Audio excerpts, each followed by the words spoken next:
Raoult का नियम। इससे पहले लेक्चर में जो है हेनरी का नियम पढ़ चुके हैं, ठीक है, और उसका एक निवेदन भी लगाया था।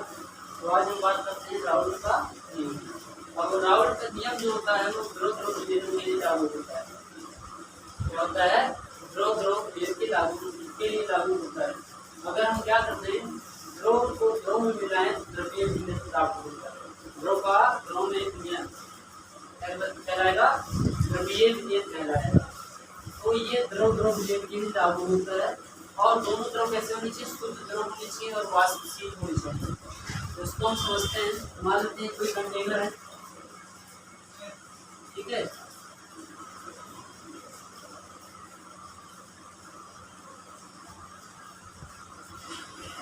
कोई कंटेनर है, इसमें शुद्ध द्रव भरा हुआ इस तरीके से, इसको मान लेते हैं शुद्ध द्रव एक, शुद्ध द्रव एक है। और इस कंटेनर को ऊपर से क्या कर दिया गया है? बंद कर दिया गया है। तो उन्हें क्या होता है कि वाष्पशील होनी चाहिए, वाष्प होना चाहिए। तो ये क्या होंगे? वाष्पित होंगे इस तरीके से। और एक कंडीशन ऐसा आएगा जब साम्य अवस्था आएगी, क्या होगी? साम्य अवस्था होगी तो जो इसका वाष्प दाब हुआ इस द्रव की सतह पर क्या लगाएगा? दाब लगाएगा। क्या लगाएगा?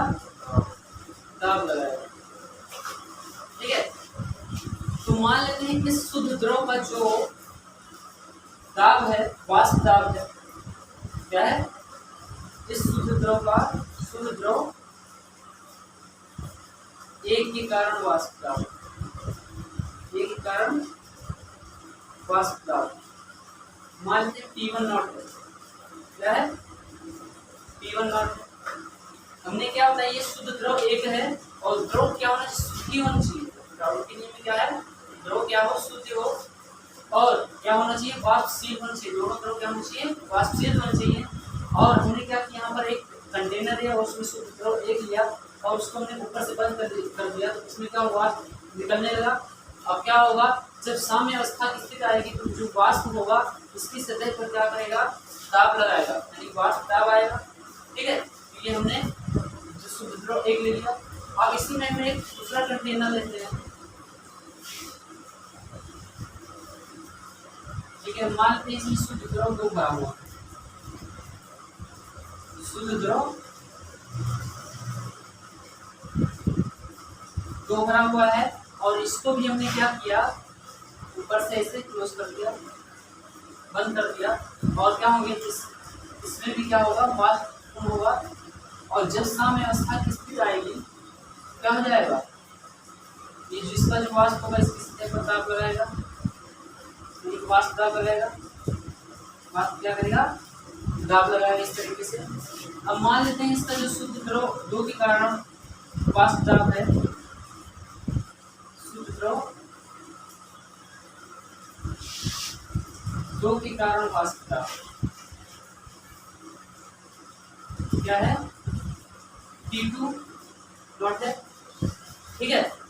साम्य अवस्था की स्थिति क्या होगा? इस पर जब इसको क्लोज कर देंगे तो ये दाब लगाएगा साम्य अवस्था। इन दोनों का जो है अलग अलग क्या है? वाष्प दाब है। अगर हम क्या करते हैं? इन दोनों को मिला दें, दोनों शुद्ध द्रव को क्या करते हैं? मिला दें, यानी कि हमने क्या बताया? द्रव विलयन के लिए लागू होता है, यदि द्रव भी विलय होगा तो द्रव विलायक भी होगा, ठीक है। तो जो विलयन बनेगा द्रव्यीय विलयन कहलाएगा। विलय और विलायक का विलयन बनाते हैं। तो अब यहाँ पर दोनों मिलाया तो क्या कंडीशन होगा? दोनों हमने मिला दिया इस तरीके से। अब इसी में क्या है? दोनों द्रव है ना, दोनों द्रव है, मिला दिया। तो अब यहाँ से ये एक है, ये दो है, तो एक है, ये दो है, इस तरीके से। तो एक भी वाष्पित होगा इस तरीके से और इधर से दो भी क्या होगा? वाष्पित होगा इस तरीके से, ठीक है। एक भी वाष्पित होगा और दो भी वाष्पित होगा। अब जो इसका वाष्प दाब होगा, हमने क्या कहा कि P1 और P2 को मिलाया गया और जो इसका वाष्प दाब होगा वो क्या होगा? दोनों के कारण हो जाएगा, दोनों के कारण हो जाएगा। अब किसी का कम हो जाएगा, किसी का ज़्यादा हो जाएगा। तो इसमें ये हमने क्या कहा, वाष्प दाब बताया था, अलग अलग वाष्प दाब बताया था। लेकिन अब इसमें दोनों मिक्स हो गया, दोनों क्या हो गया, मिक्स हो गया, और दोनों के कारण वाष्प दाब होगा। तो अब हम ये इसको नहीं कह सकते कि जो है दोनों तरफ मिला। अब ये नहीं कह सकते कि जो है वाष्प दाब केवल वाष्प दाब होगा। अब हम ये कह सकते हैं कि ये क्या हो जाएगा, द्रव एक का आंशिक वाष्प दाब, आंशिक मतलब अंश, अंश मतलब मिला हुआ, दोनों मिल गया ना, आंशिक दोनों का क्या होगा, मिलके बना है ना, तो अंश मिला होगा ना, तो आंशिक वाष्प दाब, आंशिक वाष्प दाब को हम P1 से लिखेंगे, इससे लिखेंगे P1 से, ठीक है। और ये क्या हो जाएगा, द्रव 2 का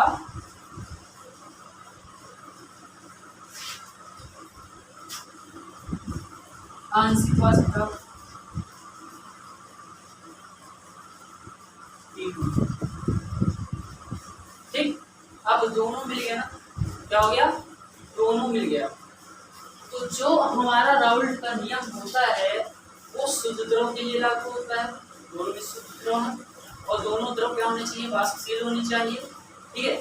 हमने वही ये समझाने के लिए किया, यहाँ पर हमने शुद्ध द्रव एक लिया और उसको बंद कर दिया किसी कंटेनर में, उसमें बात निकलने लगा और बात जो सामने स्थित आई तो इसकी सतह पर क्या करने लगा, दाब लगाने लगा। तो मान लीजिए शुद्ध द्रव एक कारण जो एक का जो वाष्प दाब है P1 नॉट है, और शुद्ध द्रव 2 लिया, ये भी शुद्ध वाष्पशील है, तो ये भी क्या होगा, जब इसको बंद करेंगे क्या होगा, इसका जो वाष्प होगा शुद्ध द्रव 2 पर क्या करेगा, दाब लगाएगा, वाष्प दाब, ठीक है। तो इसका वाष्प दाब है P2 नॉट हो जाएगा। अब दोनों को मिला देंगे तो ये जो वाष्प दाब होगा दोनों के कारण होगा, इसके कारण होगा, दोनों के कारण होगा, यानी कि द्रव 1 और द्रव 2 के कारण। तो हम ऐसा नहीं कह सकते कि जो है इसमें केवल एक ही द्रव, दोनों है ना, दोनों कुछ ना कुछ अंश होगा, वहीं पर हम यूज करेंगे द्रव 1 का आंशिक वाष्प दाब, वाष्प दाब यहाँ लिख सकते हैं, वाष्प दाब P1 से P1 नॉट था वहाँ पर क्या था, P1 नॉट क्या है, वो केवल द्रव 1 के कारण अलग है ना, द्रव P1 नॉट क्या है, द्रव 1 के कारण वाष्प दाब है, ये P2 नॉट क्या है, द्रव 2 के कारण वाष्प दाब है। लेकिन दोनों मिला दिया गया तो आंशिक, दोनों का अंश मिला तो आंशिक वाष्प दाब हो जाएगा P1 और P2, तो मिला ना। अब सीधा इसका जो है उन्हें क्या बताया, ये जो है राउल्ट का नियम क्या होता है, इसको हटा दें, समझ में आ गया। राउल्ट का नियम क्या होता है, द्रव विलयन के लिए लागू होता है, ठीक है। द्रव की क्या समझाने के लिए होता है, ठीक है। द्रव विलयन के लिए क्या होता है, लागू होता है। तो इसमें क्या होता है, जो है राउल्ट ने क्या कहा कि एक निश्चित ताप पर, या पहले इससे लिखो कि जो है जब किसी, अभी राउल्ट का नियम नहीं लिखा है, ठीक है, जब किसी द्रव लग विलेय, द्रव का विलयन, द्रव का विलयन, द्रव मतलब कि विलायक, विलायक में क्या किया जाता है, बनाया जाता है, बनाया जाता है। तो विलयन में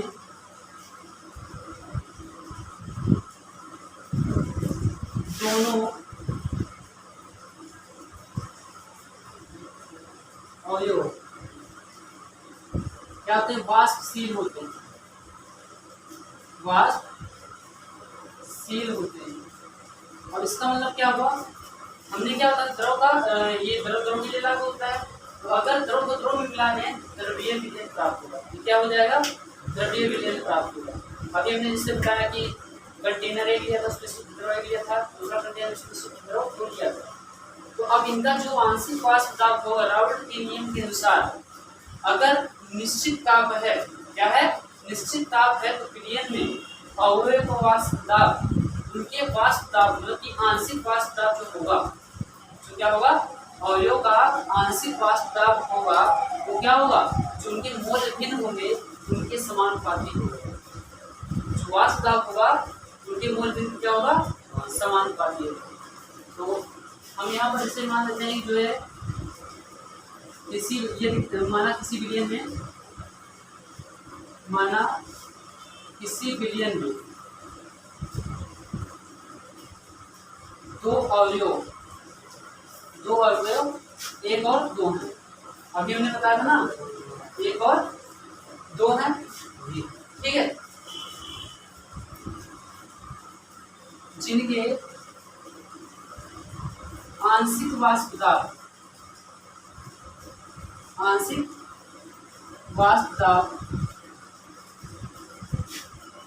P1 तथा P2 है, ये बताया था ना। तो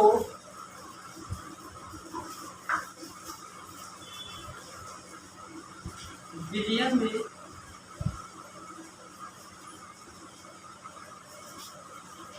वाष्प दाब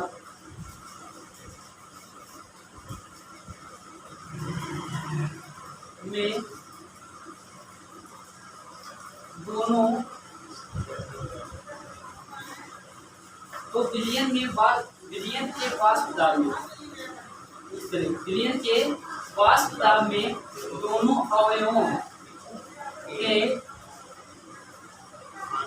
आंशिक वाष्प दाब का योगदान होता है। क्या होता है, योगदान। अभी हमने बताया ना कि दोनों को अलग अलग लिया, तो जो उनका द्रव एक का वाष्प दाब था P1 नॉट था, द्रव दो का वाष्प दाब था P2 नॉट था। जब उनको दोनों मिलाया गया तो उनका आंशिक वाष्प दाब P1 ले लिया, दूसरे क्या लिया, P2 ले लिया।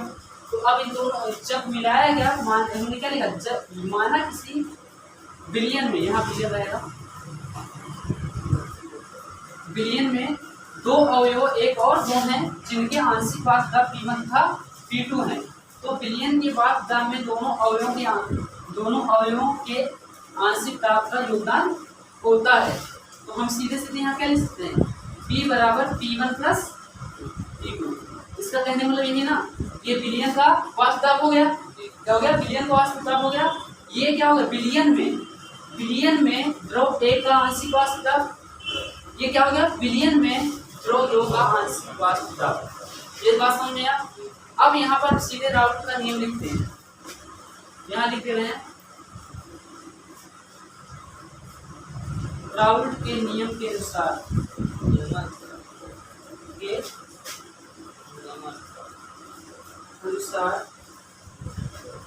ठीक है, एक निश्चित ताप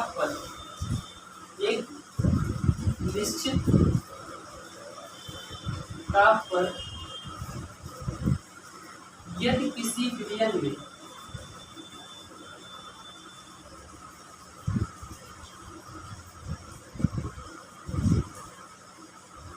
वाष्पशील, हमने क्या बताया, दोनों क्या होने चाहिए, वाष्पशील, विलयन में वाष्पशील अवयव उपस्थित हो तो इन अवयवों,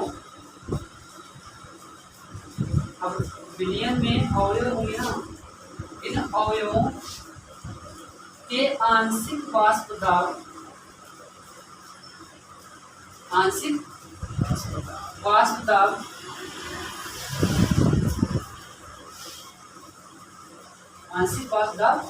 मोल भिन्न के मोल से बोलते हैं, मोल भिन्न के क्या होता है, समानुपाती होता है। इसका मतलब कुछ समझ में आया। हमने क्या कहा, राउल्ट के नियम के अनुसार एक निश्चित ताप पर यदि किसी विलयन में वाष्पशील अवयव उपस्थित हो, हमने क्या बताया, राउल्ट का नियम वही लागू होगा जहाँ पर द्रव होगा, दोनों द्रव क्या होंगे, शुद्ध द्रव होगा, और द्रव के लिए लागू होता है शुद्ध द्रव होने के साथ साथ वाष्पशील होना चाहिए।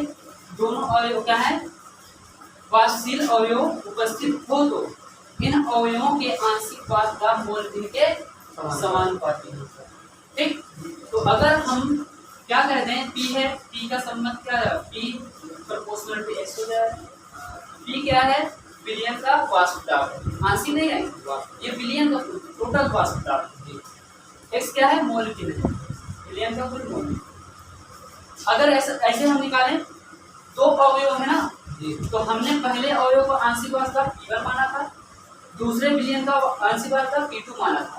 तो अगर पहले के लिए निकालें P1 प्रोपोर्शनल टू x1, अगर दूसरे के लिए निकालें क्या जाएगा, P2 प्रोपोर्शनल टू x2। अगर यहाँ से प्रोपोर्शनल टू का निशान यहाँ से हटाएं तो P1 बराबर kx1 आ जाएगा। ये क्या है, समानुपाती स्थिरांक है, ठीक है। और यहाँ हटाएं तो P2 बराबर kx2 हो जाएगा। ये इतना क्लियर है। तो राउल्ट के नियम के अनुसार एक निश्चित ताप पर यदि किसी विलयन में वाष्पशील अवयव उपस्थित हो तो इन अवयवों के आंशिक वाष्प दाब मोल भिन्न के समानुपाती होता है। तो P1 प्रोपोर्शनल टू x1, ये क्या है, द्रव A का आंशिक वाष्प दाब, ये क्या है, द्रव 2 का आंशिक वाष्प दाब, ये क्या है, x1 जो है पहले का मोल भिन्न है, ये दूसरे का मोल भिन्न है, ठीक है। P1 प्रोपोर्शनल टू x1 हो जाएगा, P2 प्रोपोर्शनल टू x2 हो जाएगा। यहाँ से प्रोपोर्शनल टू का निशान लाएंगे, समानुपाती नियतांक जाएगा, P1 इक्वल टू kx1 हो जाएगा, P2 इक्वल टू kx2 हो जाएगा। अब यहाँ पर जो k है, ये समानुपाती स्थिरांक है, जिसको हम समझते हैं क्या कैसे क्या होता है। तो ध्यान से देखो, अगर क्या करते हैं, यदि हम क्या करते हैं कि जो है x1 बराबर 0 रख दें, x1 बराबर क्या करते हैं, 0 रखें। और एक चीज हमने बताया था, x1 क्या है, मोल भिन्न है ना, दो अवयवों का मोल भिन्न है। तो अगर हम कहते हैं, क्या कहते हैं कि हमने पढ़ाया भी था कि अगर मोल भिन्न अलग अलग हैं, उनको जैसे x1 प्लस x2 जोड़ते हैं तो इनका योग कितना आता है, एक आता है ना। जब मोल भिन्न हमने पढ़ाया था तो हमने बताया था कि मोल भिन्न अगर 3 मोल भिन्न है तो x1 plus x2 plus x3 बराबर 1 हो जाएगा। अगर x2 है तो x1 प्लस x2 बराबर 1 हो जाएगा। तो यहाँ पर x1 बराबर 0 रखो तो x2 बराबर क्या हो जाएगा, x2 बराबर 1 निकलेगा, x2 वैल्यू 1 आएगा नहीं। अब देखो हमने क्या बताया, वहां पर हमने 2 विलयन लिया था, मतलब 2 कंटेनर लिया था ना, उसमें 2 द्रव हमने लिया था, शुद्ध द्रव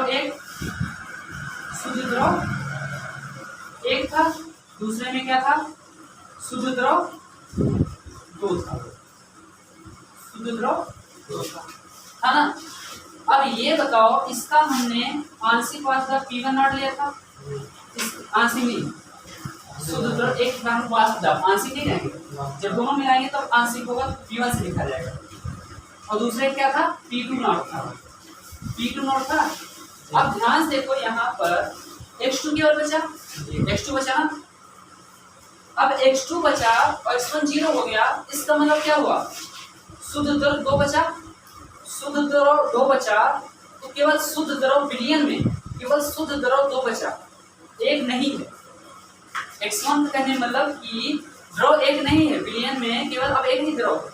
जब x1 बराबर 0 ले लिया तो विलयन में क्या है, 1 ही अवयव है, 1 ही अवयव यानी 1 ही द्रव है, शुद्ध द्रव 2। अब शुद्ध द्रव 2 है केवल, क्या है, शुद्ध द्रव 2 है केवल, तो वहां पर केवल क्या होगा, वाष्प दाब होगा। और किसका वाष्प दाब होगा, शुद्ध द्रव 2 का वाष्प दाब। किसका होगा, शुद्ध द्रव 2 का वाष्प दाब होगा। तो ये अगर हम x2 बराबर किसमें रखें, यहाँ पर इसमें रखें, x2 बराबर 1, तो ये P2 क्या लिखा जाएगा, तब P2 क्या हो जाएगा, P2 नॉट में चेंज हो जाएगा, P2 नॉट में चेंज हो जाएगा। क्यों, क्योंकि जब विलयन में 1 ही अवयव है, कौन सा, शुद्ध द्रव 2, तो अब आंशिक दाब तो हम प्रयोग नहीं करेंगे, क्योंकि हम 2 द्रव है तो केवल इसी का हम वाष्प दाब देंगे ना। तो क्या हो जाएगा, P2 नॉट हो जाएगा, यहाँ पर P की जगह पर क्या हो जाएगा, P2 नॉट हो जाएगा, और K इंटू x2 का वैल्यू 1 हो जाएगा। तो क्या हो जाएगा, K बराबर P2 नॉट। हो जाएगा, P2 नॉट होगा। अब ये जो P2X2 है, P2X2 है ना, यहाँ पर क्या करो, K का वैल्यू रखो P2X2 में, P2 बराबर KX2 है, यहाँ पर X2 का वैल्यू रखो, K का वैल्यू रखो, K का वैल्यू क्या है P2 नॉट है ना, इसमें रखो।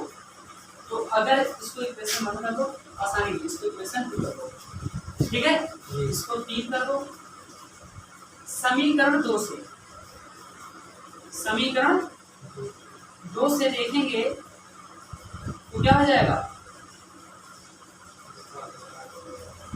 यहाँ जो K है इसकी जगह क्या रखेंगे P2 कर दीजिए, क्या हो जाएगा P2 बराबर P2 नॉट X2 हो जाएगा, हो जाएगा।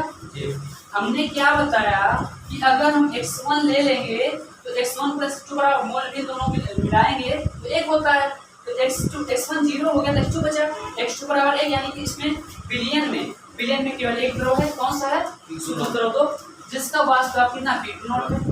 तो यहाँ पर जब एक ही ध्रुव है और दूसरा ध्रुव है उसका वास्तव कितना है P2 नॉट है, तो यहाँ पर P2 P2 नॉट हो जाएगा, और K इंटू H2 वैल्यू क्या है 1 है, तो यहाँ पर हमने H2 का क्या दिया 1 रख दिया, ठीक है, तो क्या है K बराबर P2 हो गया। अब इसी में समीकरण 2 में हमने P2 क्या कर दिया, जो हमारा K है उसके क्या करते P2 नॉट रख दिया, यहाँ पर हम रखिए P2 बराबर क्या P2 नॉट X2। इसी प्रकार से अगर हम क्या कर लें, यदि क्या कर लें X2 बराबर 0, अब ये में x2 बराबर 0 रखो तो x1 क्या आ जाएगा, x1 बराबर 1, x1 बराबर 1 आएगा नहीं। अब ये बताओ x1 बराबर 1 आ गया तो इसमें केवल विलयन में केवल शुद्ध द्रव 1 है, शुद्ध द्रव 1 है, तो यहाँ पर ध्यान से देखो, तो P1 यहाँ पर क्या यूज करेंगे, P1 यहाँ क्या हो जाएगा P1 नॉट हो जाएगा, और K x1 K इंटू 1 हो जाएगा, तो K का वैल्यू यहाँ से क्या आएगा K बराबर क्या है P1 नॉट हो जाएगा, हो जाएगा जी। तो समीकरण अगर बनाएं तो क्या बनेगा, इसमें रखो एक ही जगह पर वैल्यू समीकरण 1 से, ठीक है, समीकरण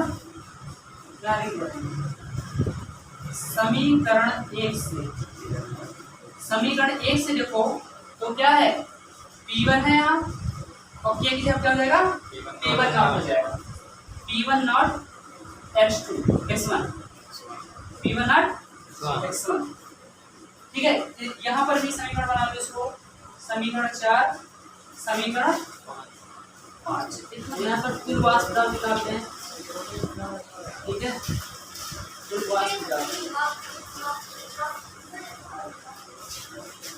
P बराबर क्या हो P1 प्लस P2, ठीक है।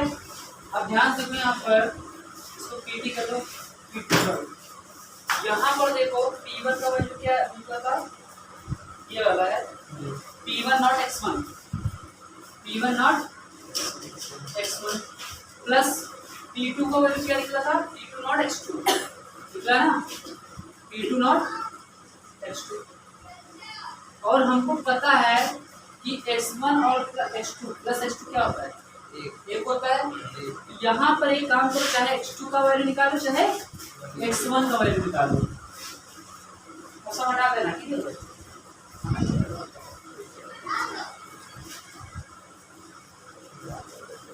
तो यहाँ से हम x2 का वैल्यू निकालते हैं, क्या है 1 माइनस x1, अब ये वैल्यू यहाँ पर दो x2 वैल्यू कितना आया है 1 माइनस x1, क्योंकि हमको पता है x1 प्लस x2 बराबर 1 होगा ना, तो यहाँ पे रखो PT बराबर क्या हो जाएगा total P1 not X1 plus X2, यहाँ क्या रखेंगे P2 नॉट है, X2 यहाँ 1 माइनस X1 हो जाएगा, ठीक। PT बराबर क्या हो जाएगा P1 नॉट X1 प्लस अंदर मल्टीप्लाई कर क्या जाएगा P2 नॉट हो जाएगा और minus P2 not X1, P2 not X1। अब एक काम करो, यहाँ पर X1 को X1 के साथ लो, तो PT बराबर क्या हो जाएगा P2 नॉट प्लस में है ना, P2 नॉट प्लस में है, और plus P1 not X1 minus P2 not x1। यहाँ से प्लस x1 कॉमन लो, तो P2 not plus x1 common लेंगे तो अंदर क्या बचेगा, P1 not minus P2 not. ये हो गया क्या, इसका डेरिवेशन राउल्ट फार्मूला। तो राउल्ट के बारे में क्या था, राउल्ट के नियम में क्या होता है कि अगर किसी क्रिया में दो वाष्प की वाष्पशील अवयव उपस्थित हो, ठीक है, तो उनके आंशिक वाष्प दाब जो होते हैं वो विभिन्न क्या होते हैं, समानुपाती होते हैं। तो हमने अलग अलग इनका वाष्प दाब निकाला, P1 प्रोपोर्शनल टू x1 निकाला और P2 प्रोपोर्शनल टू x2 निकाला, और वहां से जाके क्या आया, P1 प्रोपोर्शनल टू x1 निकाला था, ठीक है। अगर यहाँ पर हटाएंगे क्या होगा, P1 इक्वल टू kx1 हो जाएगा, ठीक है। P2 प्रोपोर्शनल टू क्या निकाला था, x2 निकाला था, उसको अलग करेंगे क्या है, P2 इक्वल टू kx2 हो जाएगा। ये हमने बताया राउल्ट का नियम और उसका डेरिवेशन किया। अब इस पे न्यूमेरिकल है वो